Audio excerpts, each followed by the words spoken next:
اعوذ باللہ من الشیطان الرجیم بسم اللہ الرحمن الرحیم السلام علیکم۔ آیت وائس میں آپ سب کو خوش آمدید۔ امید کرتی ہوں کہ آپ سب خیریت سے ہوں گے۔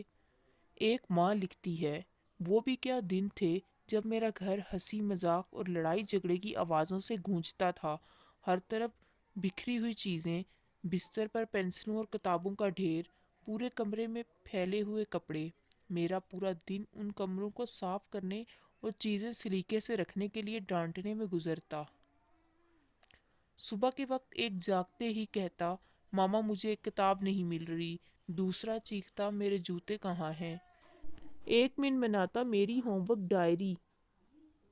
دوسرا روندی آواز میں کہتا، ماما میں اپنا ہوم ورک کرنا بھول گیا۔ ہر کوئی اپنا اپنا رونا رو رہا ہوتا اور میں چیختی کہ آپ کی چیزوں کا خیال رکھنا میری ذمہ داری نہیں، اب آپ بڑے ہو گئے ہو، خود سنبھالو۔ آج میں ان کے کمرے کے دروازے پر کھڑی ہوں، بستر خالی ہے، الماریوں میں صرف چند کپڑے ہیں، جو چیز باقی ہے وہ ہے ان کی خوشبو، اور میں ان کی خوشبو محسوس کر کے اپنے خالی دل کو بھرنے کی کوشش کرتی ہوں۔ اب صرف ان کے قہقوں، جھگڑوں اور میرے گلے لگنے کی یاد ہے۔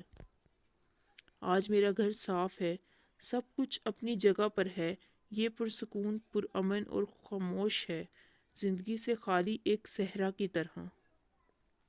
وہ ان کا دروازے کھلے چھوڑ کر بھاگ جانا اور میرے چیختے رہنا کہ دروازے بند کرو۔ آج سب دروازے بند ہیں اور انہیں کھلا چھوڑ جانے والا کوئی نہیں۔ ایک کسی دوسرے شہر چلا گیا ہے اور دوسرا کسی دوسرے ملک۔ دونوں زندگی میں اپنا راستہ ڈھونڈ رہے ہیں۔ ہر بار وہ آتے ہیں اور ہمارے ساتھ کچھ دن گزارتے ہیں، جاتے ہوئے جب وہ اپنے بیگ کھینچتے ہیں تو یوں لگتا ہے جیسے میرا دل بھی ساتھ کھینچ رہا ہو۔ میں سوچتی ہوں کہ کاش میں ان کا یہ بیگ ہوتی تو ان کے ساتھ رہتی، لیکن پھر میں دعا کرتی ہوں کہ وہ جہاں رہیں آباد رہیں۔ اگر آپ کے بچے بھی ابھی چھوٹے ہیں تو انہیں انجوائے کریں، ان کو گدگدائیں، ان کی معصوم حیرت کو شیئر کریں اور ان کی چھوٹی چھوٹی پریشانیوں کا مداوع کریں۔ گھر گندا ہے، کمرے بکھرے ہیں اور دروازے کھلے ہیں تو رہنے دیں۔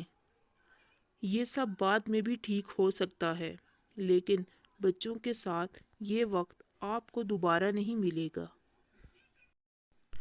ویڈیو اچھی لگے تو ویڈیو کو لائک، شیئر اور چینل کو سبسکرائب لازمی کریں اور ساتھ لگے بیل آئیکن کو بھی کلک کریں تاکہ آنے والی ویڈیو آپ تک پہنچ سکے۔ شکریہ۔